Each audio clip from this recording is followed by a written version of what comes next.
licenciatura en historia, yo licenciado en historia, o historiador. Historiador, nada más. Bien. Buenas noches, amigas, amigos. Bienvenidos a su programa Historias, Leyendas, Tradiciones y Anécdotas de la Ciudad de México. El tema de hoy es un tema bastante interesante porque va a tocar muchos aspectos de índole mundial y también obviamente de índole nacional y por supuesto de la Ciudad de México, porque tenemos hoy un invitado de lujo. Hoy tenemos al historiador Miguel Muriño, que él es coordinador de comunicación social Sí. del Museo León Trotsky. Y tenemos a nuestro invitado de siempre. ¿Cómo estás? Bien, bien. Buenas noches. Sergio. Buenas noches, Sergio. Gracias. Sergio Aguayo. Y regresamos en un momento.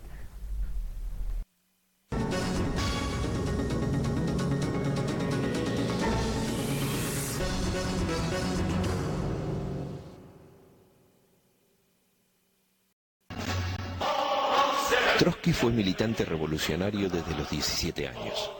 Luego de tiempos de cárcel y deportación, regresó a su país para 1905, año de la primera revolución rusa, en la que las masas trabajadoras crearon los soviets, los consejos de obreros, soldados y campesinos.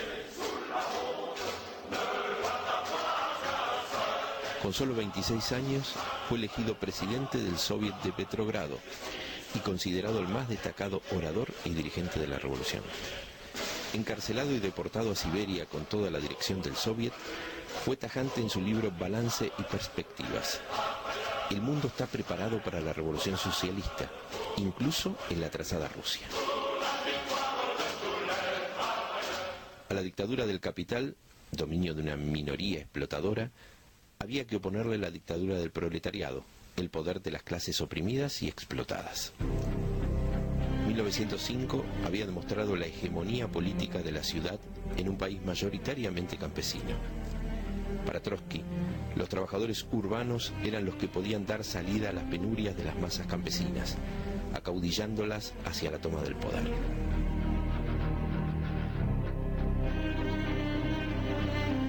En 1917, la Revolución de Febrero encontró a Trotsky en el exilio. En mayo consiguió llegar a Rusia, asumiendo el control de la Organización Socialdemócrata Interdistrital e integrándose en el Soviet de Petrogrado. En el mes de julio, ingresó al partido bolchevique como miembro de su comité central y en octubre asumió la jefatura del Comité Militar Revolucionario, puesto desde el cual aportó al triunfo de la Revolución de Octubre, y con Lenin se convirtieron en los dirigentes de la primera revolución obrera triunfante del mundo.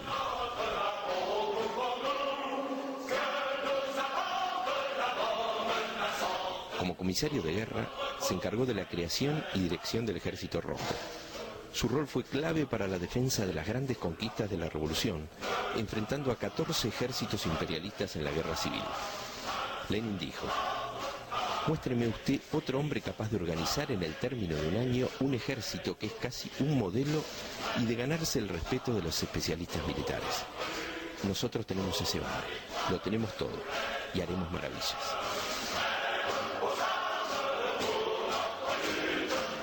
La Revolución de 1917 vino a confirmar la teoría de la revolución permanente elaborada por Trotsky, mostrando que la revolución dirigida por el movimiento obrero, incluso en un país atrasado como Rusia, no podía detenerse en un estadio democrático burgués, es decir, realizar tareas como la reforma agraria o la independencia nacional, sino que para resolver esas tareas, el proletariado debía hacerse del Estado y avanzar en las medidas socialistas, para enfrentar a la burguesía y evitar su contraofensiva.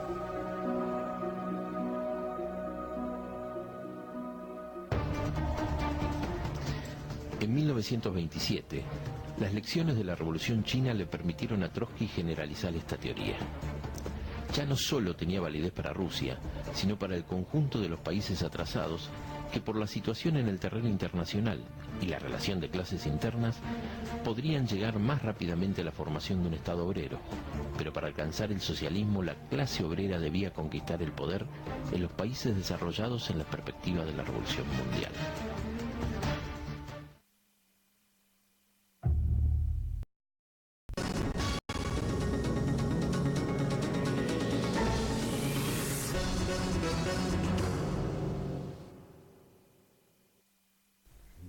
Pues ya estamos de regreso. Interesante el documental sobre la vida de León Trotsky. ¿Por qué la vida de León Trotsky? ¿Por qué el surrealismo? Bueno, el surrealismo es una corriente artística principalmente en un principio que se da aproximadamente por 1916 con Breton, de origen francés, y es una revolución que se da a toda la estructura que se tenía de la expresión artística. Trata de ver lo que es el subconsciente, los sueños, la interpretación literaria a través de lo que le llega directamente del subconsciente a la conciencia y se escribe. Entonces es una verdadera tendencia revolucionaria de lo que se conocía como arte en aquella época. Situación que no era desconocida para Trotsky y que tiende un poquito a justificar, a ver como una manera revolucionaria de ver el arte, de ver la evolución de la sociedad a través de este fenómeno denominado surrealismo. ¿Cuál era la ideología de Trotsky en relación con el surrealismo? Trotsky no era socialista ni tampoco era anarquista. Trotsky era revolucionario, Trotsky era marxista, ¿no? Bolchevique. Él, pese a todo esto, se acerca se permite un acercamiento con los surrealistas en el punto en el que él se da cuenta y valora que el surrealismo es la parte en el arte, la corriente en el arte más cercana a la revolución que él busca, que es una revolución integral, ¿no? Una revolución permanente, una revolución que persista más allá de las fronteras de un solo país, ¿no? Entonces, para poder lograr eso es importante que el arte también juegue un papel fundamental dentro de la revolución, y es ahí donde Trotsky comienza a acercarse, ¿no? Un poco a los surrealistas, ¿no? Y comienza a cruzar ya en sus discursos y sus cartas, se empieza a cruzar ya con Breton y con varios de los surrealistas de aquella época, y empiezan a tener ya una serie de contactos que finalmente llegan a la llegada de Breton a México y el manifiesto surrealista. Así es, ya por 1925. Fue el 29. Cuando Breton aquí llegó a la casa todavía de Frida Kahlo, todavía vivían en casa de Frida Kahlo. Él llega con su esposa aquí a México y llega con la idea, pues no solamente de encontrarse con Trotsky, ¿no? Llega, el surrealismo sabemos que tiene pues muchas variantes, ¿no? Y una de ellas es el arte plástico, todas las literario, artes, el arte plástico, donde sí. Tiene una mayor representación en la literatura y en las artes plásticas, ¿no? A través de pintores como Magritte, a través de pintores como Miró, como Picasso, ¿no? Como Dalí, Picasso, ¿no? Y autores importantísimos también. Incluso Julio Cortázar, que acabamos de celebrar el centenario de su nacimiento. Fue surrealista también. Octavio Paz también hace algunos ensayos, algunas situaciones de carácter surrealista. Sí. Es una corriente cultural, es una corriente que trata, como atinadamente nos dice nuestro invitado, de dar es un parteaguas tanto dentro del mundo artístico, el mundo literario, como también de la ideología política y revolucionaria. Le dan una verdadera validez al subconsciente, le da una verdadera validez a todo lo relacionado con la innovación. Sí, que es más una creación a partir de estas ideas revolucionarias que ya venían desde finales del siglo XIX, y que a partir de ahí empieza, digamos, a gestarse esta idea de arte. Algo parecido sucedió con José Luis Cuevas, como máximo representante de la ruptura con el arte revolucionario en México, ¿no? Algo muy parecido, nada más que aquí ya en 1917 inicia la Revolución Rusa y se consolida por ahí del 25, ya con el establecimiento del comunismo, ¿no? En Rusia. Así es. Entonces sí hay una gran aportación, vamos a decir, a esa forma nueva de pensar de la sociedad de principios del siglo XX. Así es. Y era una parte contundente porque se requiere de un discurso muy profundo, muy arraigado en todos los ámbitos y sectores sociales para que una revolución se pueda consolidar y pueda ser una parte fundamental de una sociedad que emerge, ¿no? Como en este caso emergía esta sociedad nueva soviética, ¿no? Que a partir de 1922, con la formación de la Unión Soviética, comienza a emerger su economía, comienza a emerger ya como una gran potencia, como una gran nación, ¿no? Y Trotsky lo que buscaba en esos momentos era que eso se extrapolara, fuera más allá de las fronteras de lo que era la Unión Soviética. Stalin se oponía, él decía que se tenía que quedar todo dentro de la Unión Soviética, generar un gran núcleo ahí, un gran poder, una gran nación, y posteriormente exportara como fuera la revolución, ya fuera a través de la paz o de la guerra, ¿no? Y Trotsky no estaba de acuerdo. Trotsky decía, bueno, si tenemos las condiciones en el mundo para que haya un gran estallido social en países como Alemania, como España, por ejemplo, bueno, pues hay que aprovechar esta situación, ¿no? Y llevar ahí la revolución, no esperar a que esto se consolide aquí y luego ver para cuándo la vamos a sacar de este país, ¿no? Él le apostaba a la revolución permanente. Así es. Y la Esa era posición su de teoría. Stalin era más conservadora en relación, bueno, primero de Lenin a consolidar el comunismo en Rusia, y después Stalin el socialismo, El ¿no? socialismo, así es.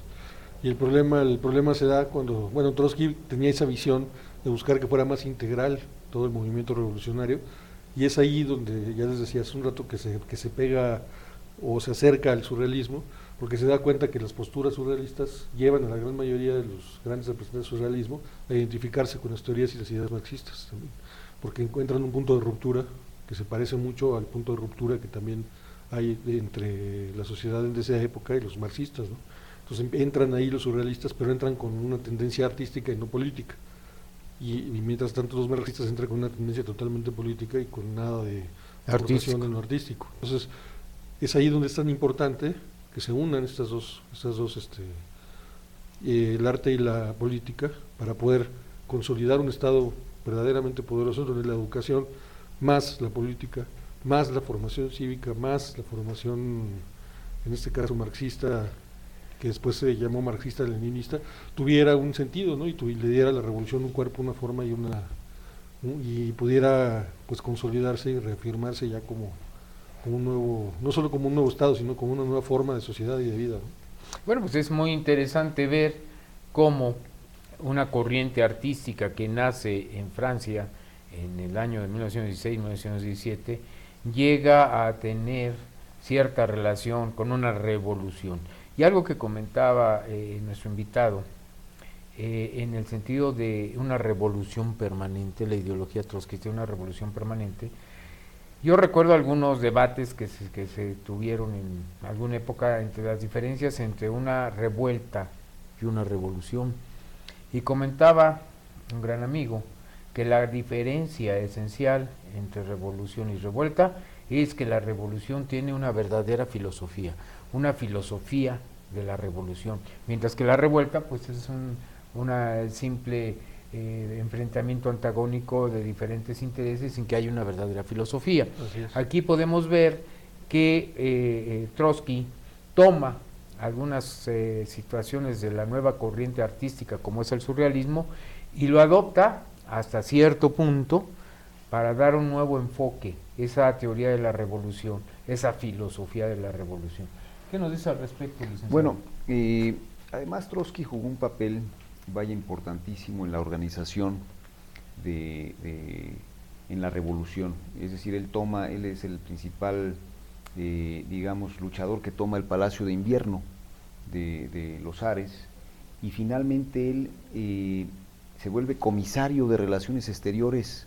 Él firma el Tratado de Paz en la Primera Guerra Mundial de Brest-Litovsk y termina con la participación de Rusia en la guerra.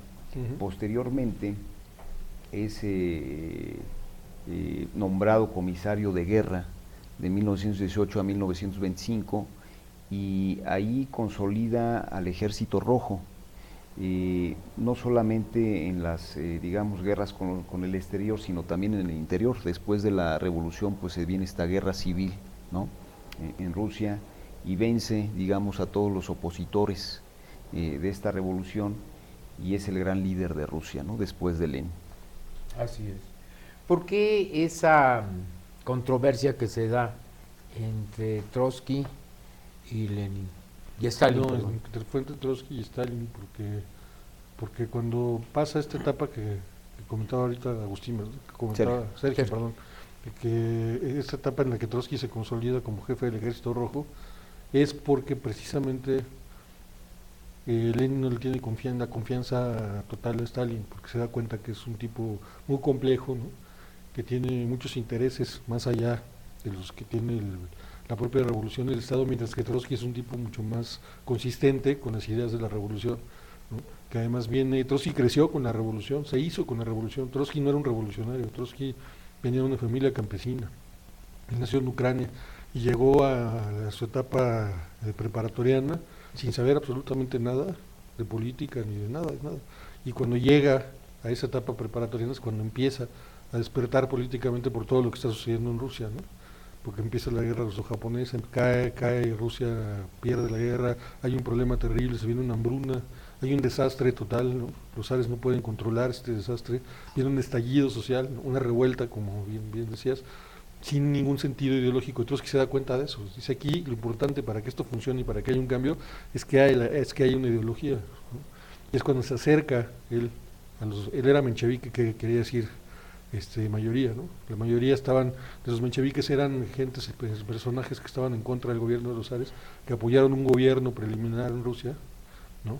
A la caída de los zares, pero eran una mayoría muy poco uniforme, ¿no? O sea, había de todo, ¿no? Había conservadores, era un relajo, ¿no? Y los bolcheviques eran un grupo pequeño pero muy compacto en cuanto a su ideología, ¿no? Era minoría, pero estaban mucho más concentrados en una ideología que era el marxismo y estaban detrás de la figura de Lenin, ¿no? Cuando Trotsky ya había conocido a Lenin en su exilio, en su primer exilio de joven en Europa, habían tenido muchas diferencias. Después, cuando él regresa a Rusia, regresa gracias a la ayuda de Lenin, entra de nuevo antes de la revolución, en 1917, comienza todo el movimiento revolucionario y terminan siendo, si no grandes amigos, sí grandes camaradas, porque se identifican, y Lenin identifica en Trotsky al personaje más consistente de todos los miembros de ese gran de los grupo líderes revolucionarios, de los bolcheviques, exactamente, y por eso vuelca en él toda su confianza y le da el mando del Ejército Rojo, consolida el Ejército Rojo, vence a los rusos blancos, ¿no? Y que estaban encabezados por Lvov, que era el príncipe descendiente de los zares que ya habían sido asesinados. Intentan retomar Rusia, y entonces Trotsky hace una defensa verdaderamente increíble, ¿no? Con un ejército que prácticamente tenía 19,000 hombres y termina teniendo más de 1,000,000 de soldados, ¿no? Entonces vence, pues finalmente, después de una gran guerra en muchos frentes, recorre toda Rusia con un tren blindado, va, viene, hace una serie de gestiones políticas y militares impresionantes y logra consolidar esa fuerza revolucionaria, esa fuerza roja, ese ejército rojo que no permite ya que ninguna otra potencia pues pueda intervenir en la vida interna de Rusia, y se consolida lo que es la Federación Rusa primero, ¿no? Que es lo que existe hoy como federación, algo muy parecido, y después se le unen Ucrania y otras naciones alrededor, y entonces empieza la idea de formar una gran potencia de multinaciones, ¿no? Con lo que Stalin no estaba muy de acuerdo, ¿no? Porque Stalin tenía tendencias a discriminar a los ucranianos, a los cosacos también, que no los quería dentro del ejército, ¿no? Y él decía no a muchas cosas que pretendían integrar a toda esta unión de naciones. Sin embargo, al final tiene que hacerlo, porque es la única manera de consolidar su poder. Lenin se enferma, Lenin es un hombre ya bastante mayor que ellos, ¿no? Pero sobre todo es una persona que ha tenido una vida muy intensa, entonces tiene problemas ya fuertes de salud en esa etapa de su vida, y tiene un ataque de apoplejía que lo deja paralizado de la mitad del cuerpo. Y en esa época también Trotsky tiene problemas de salud, porque él padecía también de salud, pero él tenía problemas de hipertensión. Entonces había estado muy expuesto también a muchas tensiones, y lo mandan a descansar los médicos a la costa soviética. Y cuando está en esos días descansando, lamentablemente muere Lenin, ¿no? Y al morir Lenin, antes él había dictado a su esposa Krupskaya un testamento político. Él no podía escribir por la apoplejía, entonces ella lo escribe de voz de Lenin, ¿no? El dictado de Lenin, y lo presenta ante el Congreso del partido. Les dice, aquí está el testamento político, donde Lenin dice que hay dos personajes que él decide que son los que deben ser nombrados como sucesores. Uno debe estar al frente del partido y otro debe estar al frente de la revolución. El que debe estar al frente del partido es Stalin.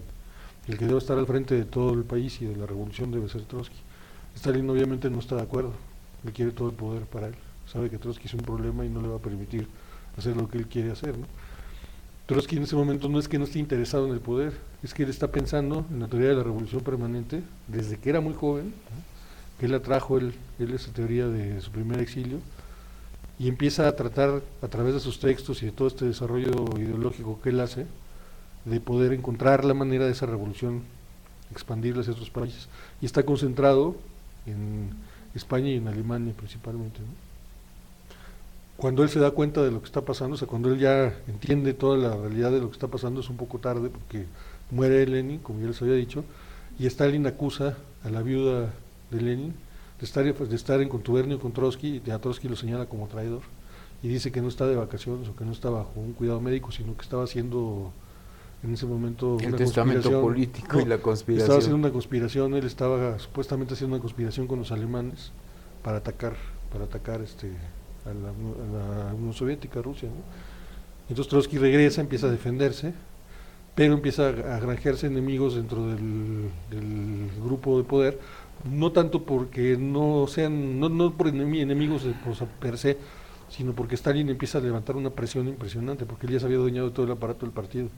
Entonces empieza a presionarlos a todos, y si quieren estar conmigo o estar en contra mía, y empieza a tomar acciones de represalias muy fuertes contra los que no están a favor suyo, y este miedo empieza a hacer que muchos que eran colaboradores de Trotsky empezaran a aceptar o a mentir en favor de Stalin y de su régimen.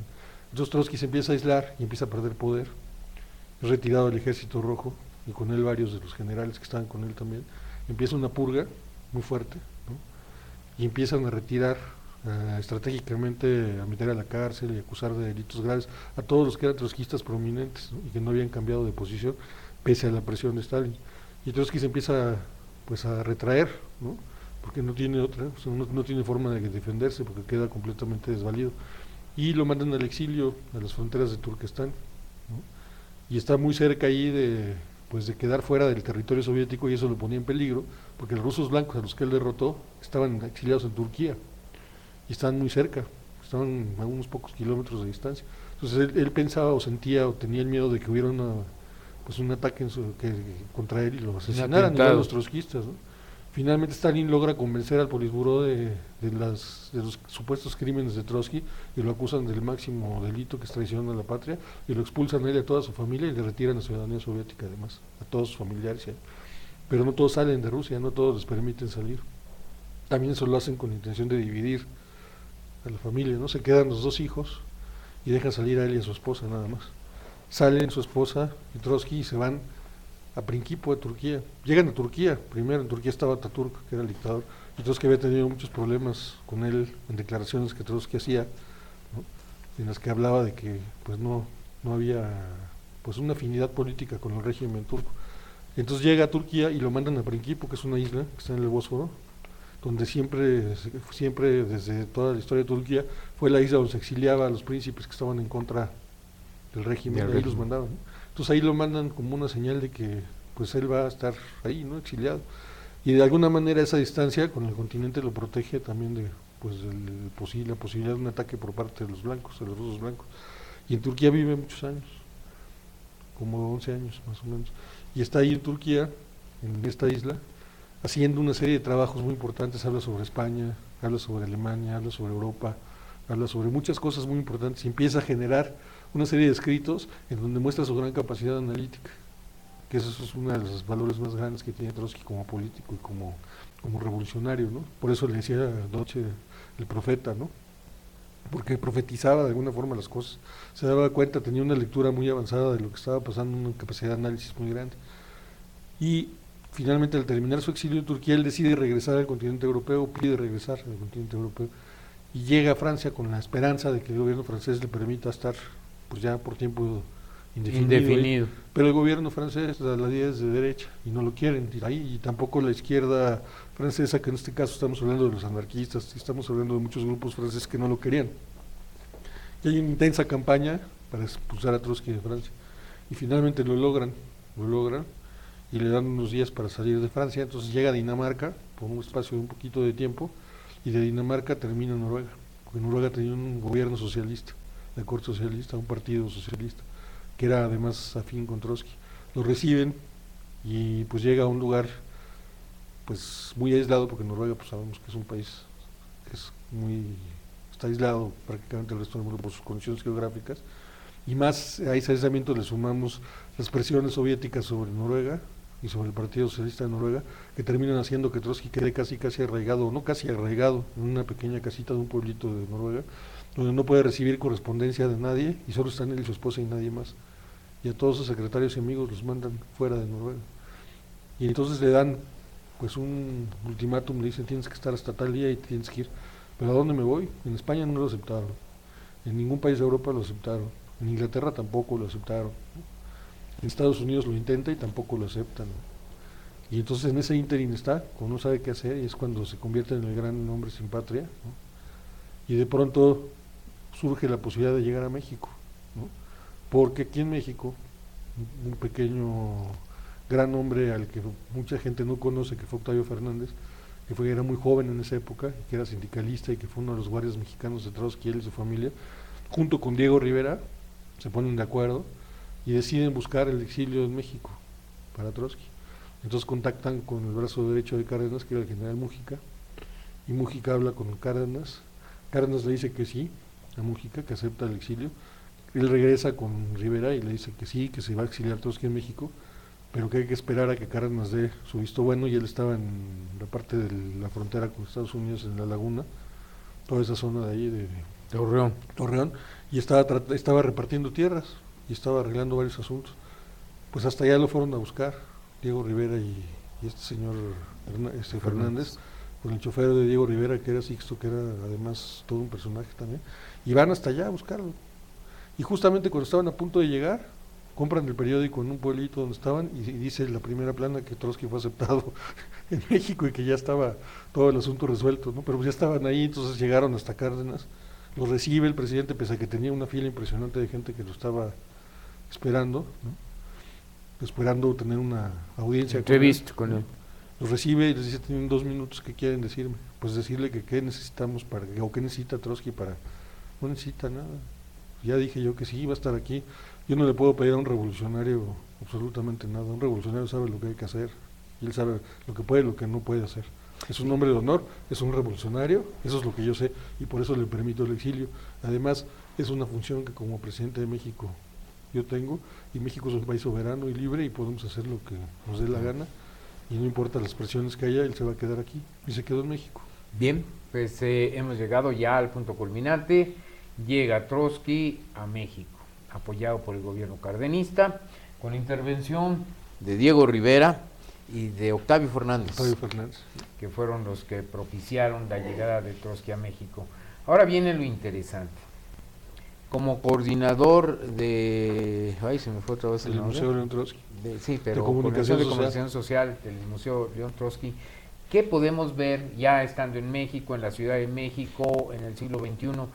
¿Qué podemos ver? ¿Qué hay de interesante en el Museo León Trotsky, que está en Coyoacán?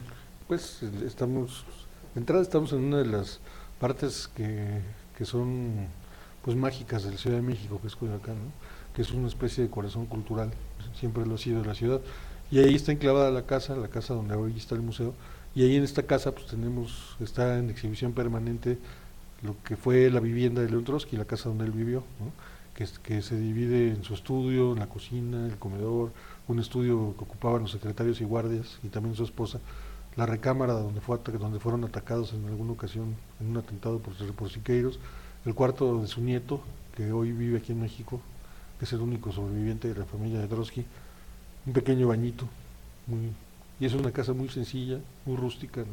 Donde vivían con lo mínimo posible, porque pues esa era la filosofía de Trotsky.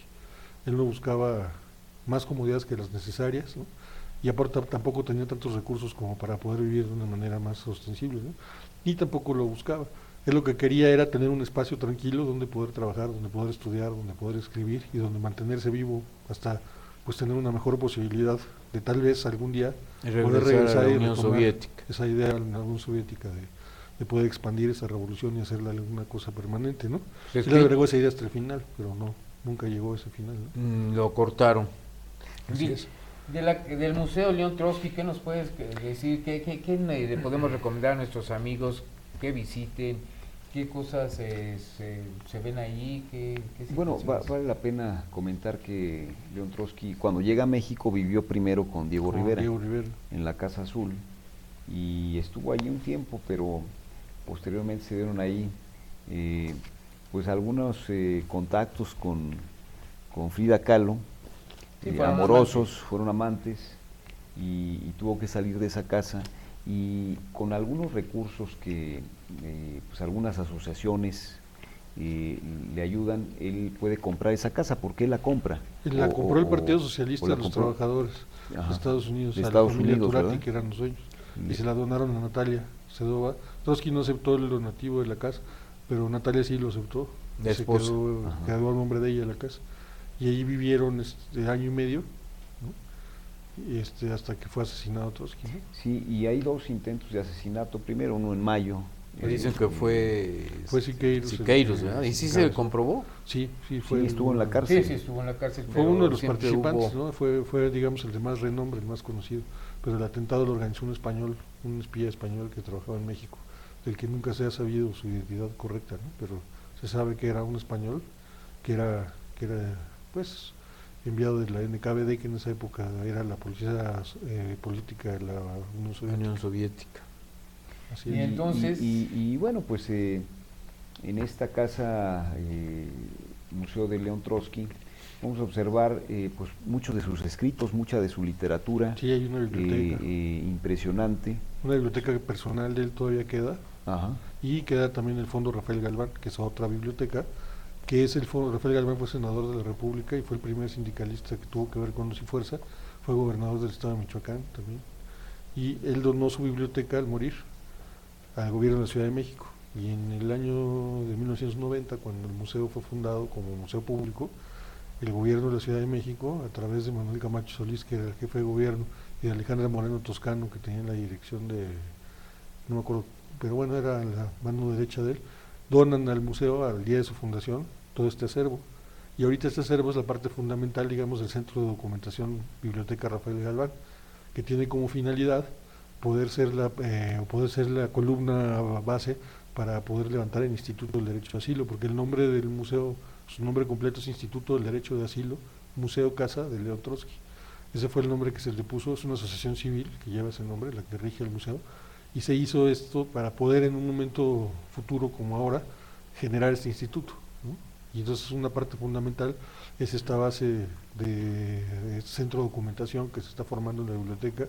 Ya tenemos identificada la base de la biblioteca Rafael Galván, ya sabemos cuántos ejemplares exactamente hay, ya los tenemos catalogados, ya se está implementando un programa ahorita que va a permitir tener contacto con bibliotecas latinoamericanas principalmente, que dentro de lo que viene siendo los temas fundamentales que queremos para el instituto, tocar con el instituto, que es migraciones, inmigrantes, asilo político, pues todos los temas, ¿no?, que compartimos en ese sentido. De derecho social, internacional. Derecho internacional, ¿no? De derechos humanos. Derechos humanos, ¿no? No, y además de objetos personales, sí, muebles. En los jardines está la estela funeraria que hizo Juan O'Gorman. En fin, toda una serie de objetos que nosotros podemos observar en cada una de sus salas. ¿Cuántas salas? Tenemos entrando al museo, uno entra por Avenida Río Churubusco 410. Este predio fue anexado en 1990, no es parte de lo que era el museo originalmente, y se anexó para eso, para tener estas salas. Entra uno y lo primero que encuentra es la biblioteca y la galería. Después sigue la entrada por la taquilla, hay una pequeña librería junto a la taquilla, y está la sala principal de exhibición, donde empieza la narración, digamos, museográfica de lo que es la historia de Trotsky, muy breve. Hizo un recorrido que lleva hasta su asesinato en una sola sala, y luego se sale por un túnel que llamamos el túnel del tiempo, donde hay en una pared del lado, digamos, del lado derecho, está toda la cronología de la vida de Trotsky hasta su llegada y muerte a México. Y sale uno al jardín, donde está la estela funeraria, que construyó Gorman. El jardín, bueno, pues es un jardín muy pequeño, con pasillos muy angostos, muy ad hoc para un paseo muy tranquilo, muy agradable, ¿no?, para meditar, pensar, es un lugar sumamente tranquilo. Está la cochera, donde guardaban los autos, que también es sala de audiovisuales, y ahí se proyecta, para los visitantes que nos visitan, que van al museo, se proyecta el documental México y Trotsky, 2 revoluciones del siglo XX. Este documental está dividido en 3 capítulos, se proyectan los 3 capítulos por separado, y uno puede elegir, depende de la hora, pues cada capítulo que quiera ver, ¿no?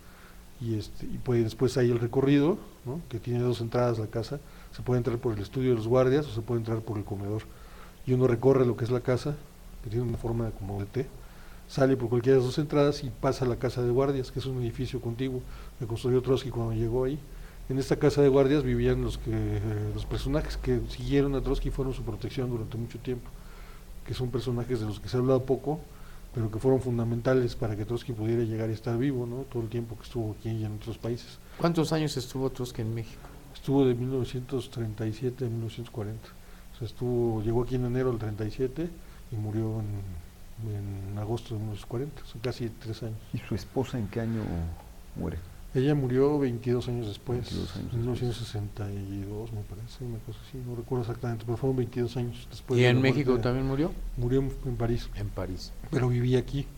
Ella había ido a París a visitar a sus amigos porque tenía muchas personas allá que conocía y murió allá, pero sus cenizas fueron puestas en la urna que está junto con las de Trotsky ahí en el jardín y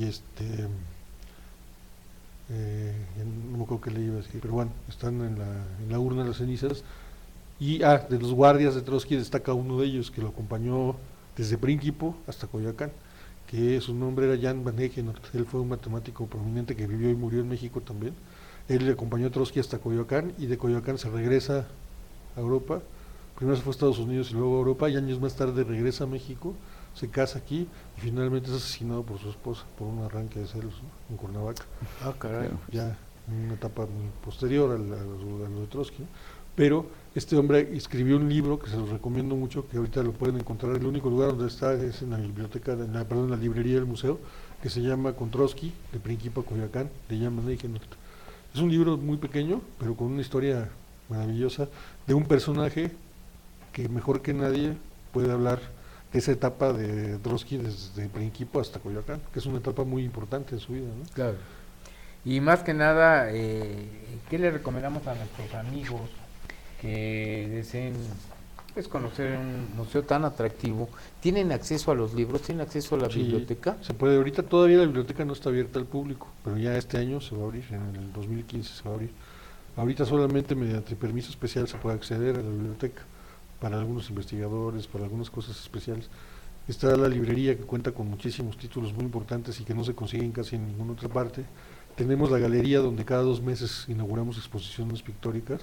Acaba de estar Gabriel Macotela ahorita, hay una exposición de Jocelyn Marmotán ahorita, viene una exposición de una norteamericana que se llama Christine Couture, que viene para diciembre, y así cada 2 meses vamos poniendo diferentes exposiciones.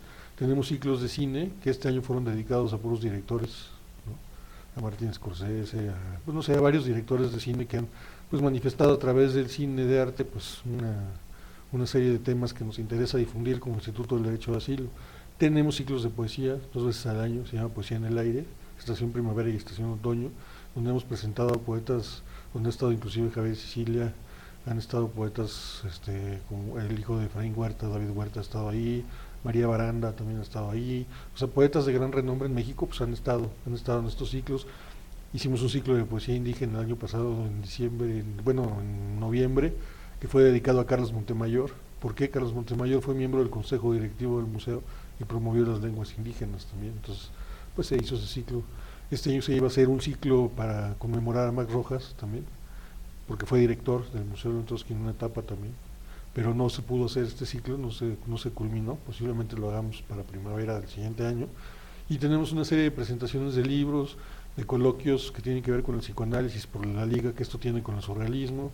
Tenemos también diplomados, seminarios, ¿no?, y una serie de actividades y talleres también que se pueden consultar en la página del museo. Es un poquito largo, es www.museocasadeleontrotsky, www.museocasadeleontrotsky.blogspot.com. ¿no? Pues sería interesante que lo pudiéramos poner en la pantalla abajo para que las personas que estén interesadas. Bien, conclusiones. Bueno, sin lugar a dudas un líder, un personaje histórico de la Revolución Rusa, que vale la pena pues leer, investigar, seguir, y qué mejor que en el museo León Trotsky, que pues tenemos la posibilidad de ir a comprar este libro, que me llamó la atención de ¿qué dijo? ¿A Coyoacán? De Prínquipo a Coyoacán, que fue un guardaespaldas. Interesantísimo, de primera mano ese libro de quien estuvo con él. Pero otro libro también muy recomendable es El hombre que amaba a los perros, que es un libro escrito por Padura, un cubano, ¿no? Sí, que realmente he oído mucho es una novela, pero una novela muy bien hecha, basada en hechos históricos, y que toca el tema del asesino de León Trotsky, que es muy interesante. Definitivamente, ya incluso en algún programa, estación de radio escuché eso, y ahorita lo recuerdo el nombre, que El hombre que amaba amaba a los perros. sí. Y ahí sale inclusive algunas situaciones de las diversas, ¿cómo le dicen? Versiones Sí. de los atentados y del De los asesinato atentados, de del Trotsky. atentado de Siqueiros, de la historia de este hombre como pues como lo que realmente fue, ¿no? Como un hombre que fue eleccionado por la NKVD y que su propia madre fue la que lo propuso como quien debía ser el asesino de Trotsky. Su propia madre se puede decir que lo entregó, ¿no? Así es. A la NKVD para que él fuera el asesino de Trotsky. Así es. Y lo prepararon para eso.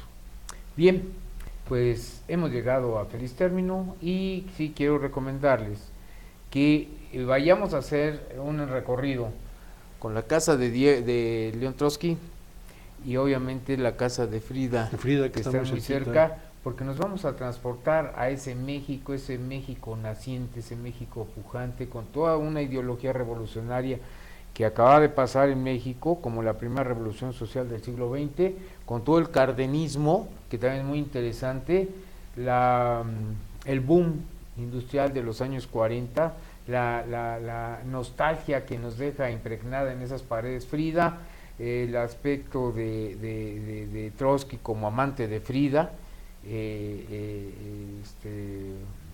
Diego Rivera y toda la tendencia de la ideología de izquierda, el arte revolucionario, el arte revolucionario, y obviamente rematar en la Museo Casa León Trotsky, para que los mexicanos estemos enterados del porqué de las cosas, para que no nos dejemos sorprender de las cosas que están pasando. Tenemos que estar conscientes de la realidad y del testimonio que tenemos de la historia a través de estos museos. Y yo le agradezco a nuestro invitado. Muchas gracias. A nuestro invitado permanente, y los esperamos ya con el diputado Jorge Gaviño el próximo lunes a las 9 de la noche en su programa Historias, Leyendas, Tradiciones y Anécdotas de la Ciudad de México. Y no olvidar que el jueves tenemos respuestas también con el licenciado Jorge Gaviño. Muchas gracias por su atención. Muy buenas noches. Buenas noches.